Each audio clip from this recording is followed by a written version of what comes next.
I still remember the sound of her voice that night, soft, trembling, but sharper than any knife I've ever felt.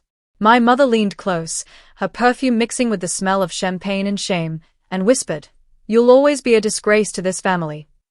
The music didn't stop, the guests kept laughing, and somehow the world went on, while mine collapsed right there under the glittering chandelier. I smiled, pretending not to care, pretending not to die inside. Because that's what I'd been trained to do. Smile through humiliation, stay silent when it hurts, and never, ever question her. She was the queen of reputation, and I was the stain she wanted to scrub away. People say betrayal from strangers is easy to forget.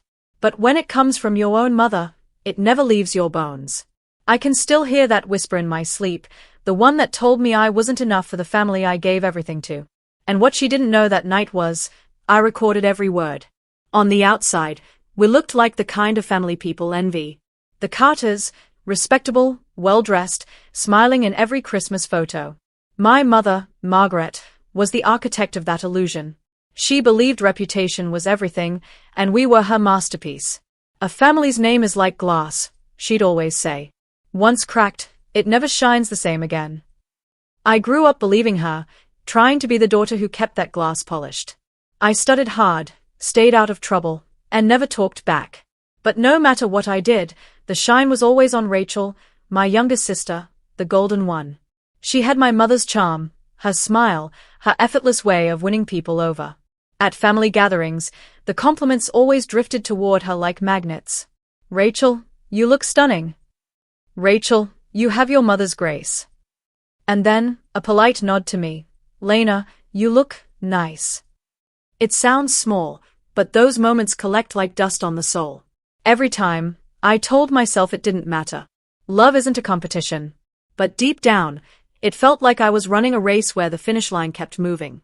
My father, Thomas, noticed things but never interfered.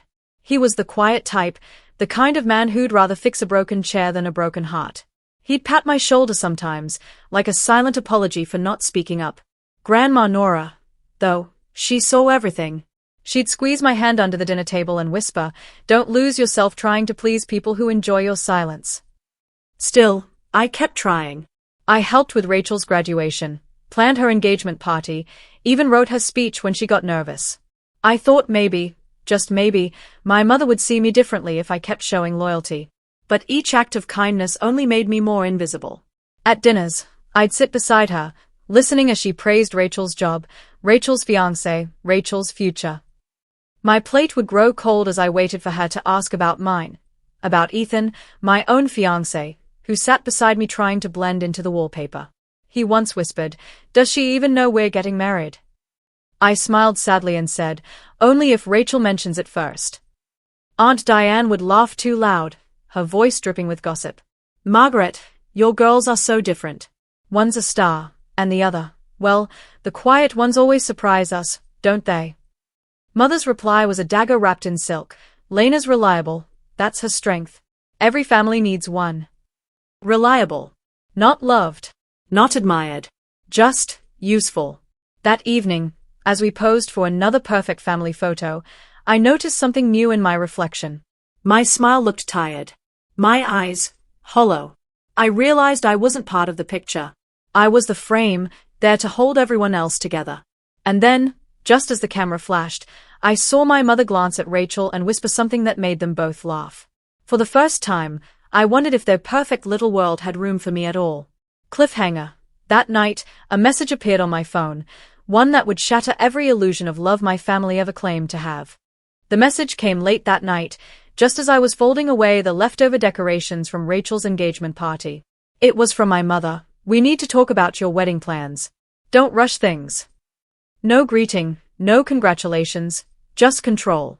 The next morning, I walked into the kitchen where she was sipping tea, perfectly composed, as if the world bent to her rules. "You said you wanted to talk," I began softly.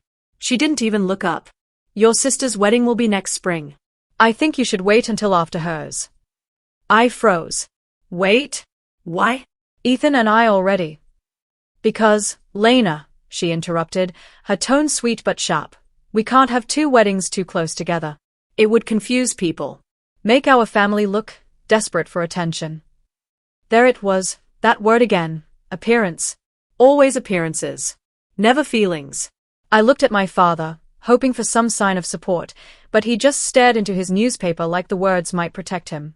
Rachel, sitting across the table with her perfectly painted nails, smirked. Don't be upset, Lena. Mom's just thinking of what's best for the family. For the family, I whispered. Or for you. The silence that followed was colder than any winter I've known. Later that week, while helping my mother with the guest list for Rachel's engagement dinner, I overheard Aunt Diane talking on the phone in the hallway.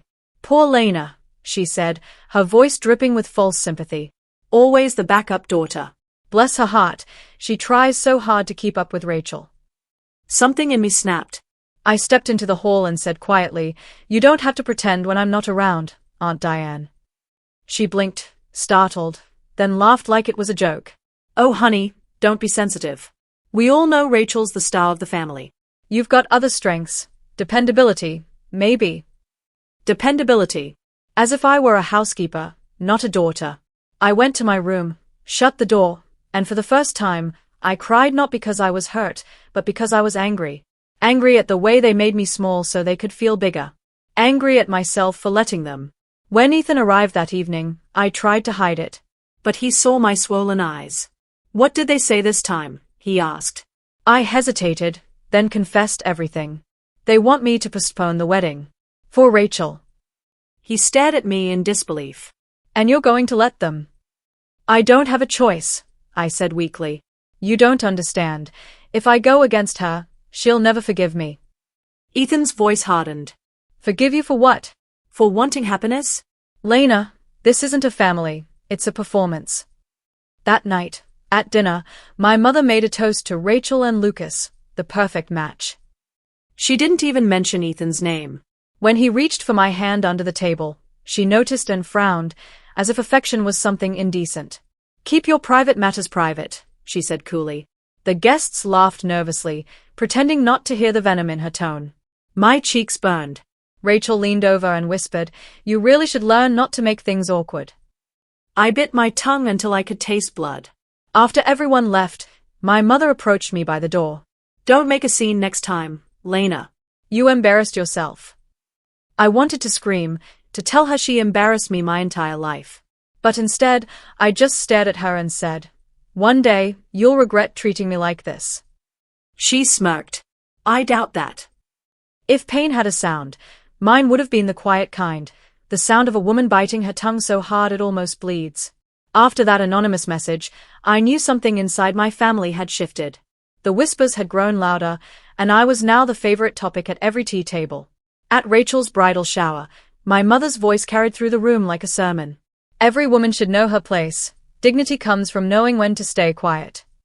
The guests laughed, but her eyes locked on mine. Everyone understood the message. She wasn't teaching them. She was warning me. I forced a smile, pretending her words didn't sting. Rachel floated around in her silk dress, glowing with attention. Every time I tried to help, she corrected me in front of others. No, Lena, that's not how it's done. You'll ruin the decorations. Her tone was honey on the outside, poison underneath. Even Ethan began to notice. He squeezed my hand and whispered, Why do you let them talk to you like that? I just whispered back, Because it's easier than fighting. But it wasn't easier anymore. One evening, while helping my mother finalize the guest list for Rachel's wedding, I saw something on her desk, an envelope addressed to Rachel Carter, sole inheritor of the Carter estate. My breath caught. I wasn't angry about the money. It was the meaning behind it. She was erasing me from the family legacy, while I was still living under her roof. Mom, I said quietly, holding the letter. What's this? Her smile didn't even falter. It's what makes sense. Rachel will be married soon. She'll carry the family name forward. You've always been independent. You don't need anything from us. Independent. That word again. Her polite way of saying unwanted. Do you even hear yourself? I whispered, trembling. You're not dividing an estate, you're dividing your daughters. Her eyes turned icy. Don't raise your voice at me, Lena. Respect your elders. Respect. The word that had kept me silent for years now felt like a chain around my throat. That weekend, at a family dinner meant to celebrate Rachel's bridal photo shoot, Things finally boiled over. Aunt Diane joked loudly about me being the assistant sister. Everyone laughed. Even Rachel giggled behind her wine glass. My father tried to calm the room with a toast, but my mother cut in. Lena should be happy for her sister. After all, she might never have a moment like this herself. The laughter that followed felt like knives. Ethan stood up abruptly. Enough. This isn't a celebration, it's bullying. His voice was steady, but the room froze. My mother's smile disappeared. Don't speak to my family like that, she snapped. Then maybe start acting like one, he shot back. I'd never seen her expression like that. Not anger, but embarrassment. The one emotion she couldn't stand. After dinner, she pulled me aside in the hallway. You need to control your fiancé before he ruins us. Ruins us? I whispered bitterly. You already did. She stepped closer, her voice low and venomous. You'll regret that tone, Lena. I've protected you all your life, but if you keep challenging me, I'll show everyone who you really are. I felt a chill run through me, because I knew she meant it. That night, I couldn't sleep. My phone buzzed again, another unknown number. This time, it was a recording. My voice, from months ago, arguing with my mother. Spliced and edited to sound like I'd insulted Rachel's fiancé. The message read, "The family will finally see the real you." It happened on a night that was supposed to be about celebration, Rachel's engagement dinner. The ballroom glowed with gold lights, laughter, and champagne. Everyone was dressed like royalty, and my mother was at the center of it all, smiling as if her world was perfect. And maybe, in her mind, it was because I was the only imperfection she hadn't erased. Yet, when Ethan and I arrived, her eyes scanned me like I was wearing a crime, not a dress. You're late, she said, her smile never reaching her eyes. Try not to draw attention tonight. I wasn't planning to, I replied softly, but my voice betrayed a tremor I couldn't hide. Throughout dinner, I sat beside Ethan, my hands clasped under the table. Every time someone mentioned Rachel's wedding, I forced myself to smile. Every time my mother toasted the daughter who truly honors this family, I swallowed the bitterness burning in my throat. But then, as the dinner drew to a close, the air shifted. Aunt Diane rose, glass in hand, and with her usual syrupy tone said, "We all know Rachel's our shining star, but I heard there's been some jealousy in the family. Some sisters don't handle the spotlight well." The room went silent. My heart stopped. I could feel dozens of eyes on me. I turned to my mother, hoping she'd stop it. But she didn't. She smiled, calm, polite, and said, "It's true. Some people forget family comes before pride." Then she looked straight at me. "Lena, perhaps you should apologize for what you said about Rachel and Lucas." "What?" I whispered. "I didn't." "She's lying," Rachel cut in, feigning hurt. "You told people Lucas wasn't faithful to me. You tried to ruin my engagement." The words hit like bullets. My head spun. "That's not true," I cried. "Why would I ever?" But Aunt Diane was already whispering to the others, and I saw my father lower his gaze. No one was defending me. My mother stood, graceful as ever. "Lena, please. Don't embarrass us further. If you truly love your sister, admit what you've done." "I didn't do anything." My voice cracked. "You know I didn't." And that's when it happened. My mother leaned close to me, her whisper slicing through the humiliated silence. "You'll always be a disgrace to this family." Laughter rippled around the room, quiet, uncomfortable, but it was there. I saw Rachel turn away to hide her smirk. Ethan pushed his chair back, furious. "This is sick," he said. "How can you humiliate her like this?" My mother's mask slipped for the briefest moment. "Ethan, if you knew what kind of woman she really was." "Don't," he said sharply. "Don't you dare." But the damage was done. The whispers spread like fire. I could feel their judgment crawling over my skin, every stare a knife, every whisper a wound. I stood there, numb, until my father's voice broke the silence. "Margaret, please, not tonight." "Not tonight." I laughed bitterly. "You've let her do this to me my whole life. And now you say not tonight?" The room blurred. My chest ached. Ethan reached for my hand, but I pulled away. I couldn't breathe. I just needed to get out. I walked out of that hall as tears blurred the lights around me, the sound of forced laughter echoing behind me. Outside, The night air felt heavy, cruel. My phone buzzed. Another unknown message.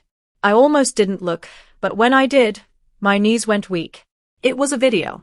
Of the dinner. The entire scene, edited perfectly to make it look like I'd confessed to everything. The caption read, "Disgrace of the Carter family exposed." Someone had recorded it, maybe Rachel, maybe my mother, maybe both. But it didn't matter. It was already out. By morning, half the extended family had seen it. Messages poured in, fake sympathy, hidden laughter. Friends stopped answering calls. Ethan's parents called him, warning him about marrying into scandal. He tried to comfort me. "We'll get through this," he said, holding me close. But even he started to doubt. I could see it in his eyes, the quiet question, what if it's true? The next day, I went to my parents' house. My mother opened the door, her face calm, almost triumphant. "You shouldn't have come," she said. "There's nothing left to discuss." "I need to understand why," I whispered. "Why would you do this to me?" She sighed, as if I were a burden. "Because you never understood your place, Lena. Families have order, and you kept trying to break it. This is for your own good, maybe now you'll learn humility." "Humility?" I said, my voice shaking. "You humiliated me." She looked away. "You embarrassed us." That was it. The last thread of my heart snapped. I walked out, knowing there was no coming back. For days, I barely ate. I barely spoke. I watched as Rachel's wedding invitations were sent out while mine was cancelled for family reasons. My name was whispered with pity, my reputation destroyed. But in that silence, that crushing loneliness, something else began to grow. A cold, clear understanding. They thought they'd broken me. But humiliation is a strange thing. It can either destroy you or sharpen you. And as I sat there, listening again to my mother's whisper, the one that had once shattered me, I realized something. It wasn't going to end with my shame. It was going to end with their truth. That night, I stopped crying. I started planning. The days after I left felt like walking through fog, every step sticky with shame, every breath heavy with other people's judgments. For a while I let the fog have me. I hardly left the apartment. I watched the world through curtains, my anger simmering like coals under ash. But grief hollowed out a space that anger could fill, and slowly that ember became a plan. I started small. I copied every message I had, texts, group chats, emails, into one hidden folder on my laptop. I pulled up the recordings I'd saved that night with my mother, the whispers that had cut me open. I found the anonymous messages, the edited clips, the screenshots that had been passed around. I printed copies and put them in a file I labeled, coldly, evidence. Holding those papers felt like holding the pieces of myself back together. Then I watched them the way I used to watch the ocean, patient, mapping the tide. Patterns emerged. Aunt Diane forwarded gossip to a narrow list of relatives. Someone in Rachel's circle had been recording family dinners, sometimes on purpose, sometimes by accident. The envelope I'd found? A draft of a will, unsigned but clear, Rachel as sole inheritor. It was all there, the plan to erase me, the cruelty disguised as concern for reputation. I thought about burning it all and walking away. I thought about calling Ethan's parents and confessing everything and begging them to believe me. But revenge isn't a scream, it's a precise action. I wanted their truth to hit them with the same cold shock I'd felt when my mother whispered those words. Not for spectacle, for justice, for respect. So I sharpened the plan. I volunteered to help with the wedding rehearsal. I had to be near the AV team anyway. And who questions a daughter who offers to help? I edited the audio, assembled the recordings in chronological order, and mixed them with the raw text that proved collusion. I hired, anonymously, a local sound tech to help me format it into a single clip that would play cleanly through a projector. Every edit was surgical. I left nothing that could be dismissed as rumor. I wanted facts, not spectacle. There were risks. If I was discovered, I could be sued for invasion of privacy, for defamation. My family could cut me off entirely, if that was even possible after what they'd already done. Ethan might finally walk away if pushed too hard. But the alternative, living under the lie forever, felt worse than any consequence I could imagine. Grandma Nora found me one night at my desk, red-eyed but steady. She put her hand on mine and said, "You must be careful, child. Justice needs courage, not cruelty." Her voice trembled, but her eyes were iron. "Make them see, but don't become them. I nodded and promised I wouldn't. I slept less and planned more. I memoized who would be in the room that night, who would see what, which relatives would whisper first. I practiced my face in the mirror until I could stand in public and look composed while the storm I'd lit unfolded. The old me would have wanted to shout, to demand apologies. The new me wanted the truth to speak when I refused to. On the morning of the rehearsal, I packed my bag with quiet things: my phone, a spare charger, the printed evidence, and one small, unassuming USB drive. My hands didn't shake as I slipped it into my pocket. They were steady, the way hands are when they are finally holding control. Outside the venue, the sun was indifferent, and the doors gleamed like the family photos that had once suffocated me. I breathed in, tasting metal and resolve. The plan was set, the files were ready, and the projector cable waited in the back room. For the first time since that whispered sentence, I felt the shape of my own power. I stood at the threshold and felt, for a moment, the old fear tug at my sleeve. Then I pushed the door open. Would I press play? The hall shimmered with white roses and chandeliers, Rachel's wedding rehearsal, the final display of the Carter family's perfection. The same faces that once looked at me with sympathy now barely met my eyes. I could feel it in the air, that sweet, poisonous silence people keep when they already think they know the story. My mother stood at the front, adjusting her pearls, giving orders like a queen arranging her court. "Everything must be flawless," she said, her voice smooth as glass. "This family deserves to be remembered with dignity." That word again, dignity. It almost made me laugh. I stayed in the corner, pretending to check the seating chart, but my hand brushed against the small remote hidden in my dress pocket. My heart pounded so hard I could feel it in my throat. Every part of me wanted to run, but I'd run enough. Tonight, the truth would walk for me. The rehearsal began. Rachel glided down the aisle, glowing under the soft lights, and my mother looked at her with that same proud smile I used to crave. Aunt Diane whispered to a group of guests, her laughter thin and cruel. I glanced at the projector screen, black and silent for now, and thought, not for long. After the final rehearsal toast, my mother took the microphone. "Before we end, I want to thank everyone for standing by our family through difficult times," she said, her tone dripping with false grace. "No family is perfect, but ours has learned the power of forgiveness." Forgiveness. That was the cue. I took a slow step forward. "You're right, Mother. No family is perfect." All eyes turned to me. My voice was calm, even as my fingers trembled on the remote. "But forgiveness requires truth. Maybe we should hear a little of that tonight." My mother's smile froze. "Lena, this isn't the time." "Actually," I interrupted softly, "it's the perfect time." I pressed play. At first, there was only static. Then the speakers filled with the sound of familiar voices, our voices. My mother's voice came first. "She'll always be a disgrace to this family." Gasps rippled through the room. Rachel turned pale. Aunt Diane shifted uncomfortably. Then came the next recording, Rachel and my mother whispering over tea. "If people think Lena tried to ruin the engagement, she'll back off quietly."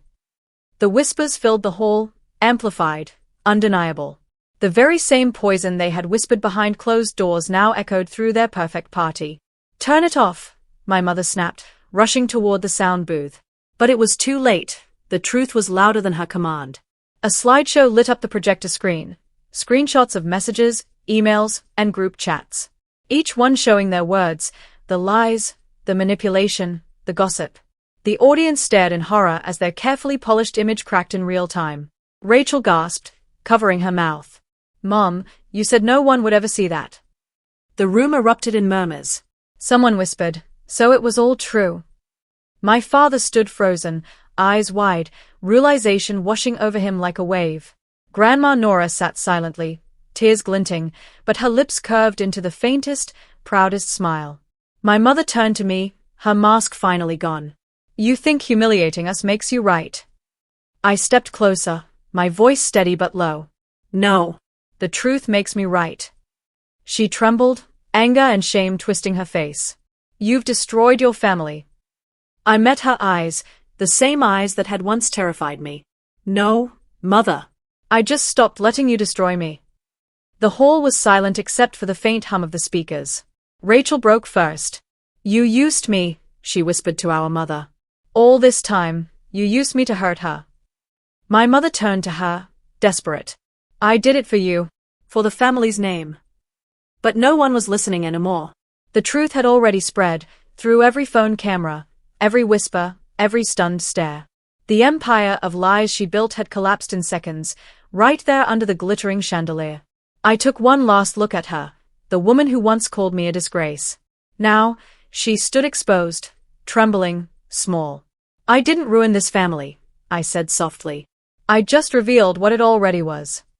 Then I walked out, my heels echoing against the marble floor, the whispers following me like a hymn. Behind me, I heard my mother's voice break for the first time. Not with anger, but with something that sounded like regret. And for the first time, I didn't look back. As the doors closed behind me, the last thing I saw was the screen still glowing with her words, "She'll always be a disgrace to this family," and the silence that proved, the disgrace was never me. When the final echo of that recording faded, so did something else, the weight that had been pressing on my chest for years. The next morning, I woke to sunlight spilling through my curtains, and for the first time, it didn't feel like judgment. It felt like freedom. The world didn't end after that night. It simply grew quieter. There were no more family gatherings, no more phone calls pretending we were still whole. The Carter family name, the one my mother worshipped, became a whisper of shame in social circles. But I didn't feel triumphant. Just still. Like the storm had finally passed, and all that remained was the truth lying bare in the debris. Rachel called once, a few days after the rehearsal. Her voice trembled on the line. "I didn't know she'd go that far, Lena." "She said it was just to teach you a lesson." I closed my eyes, letting the pain of those words pass through me. "She taught me one," I said quietly. "But not the one she intended."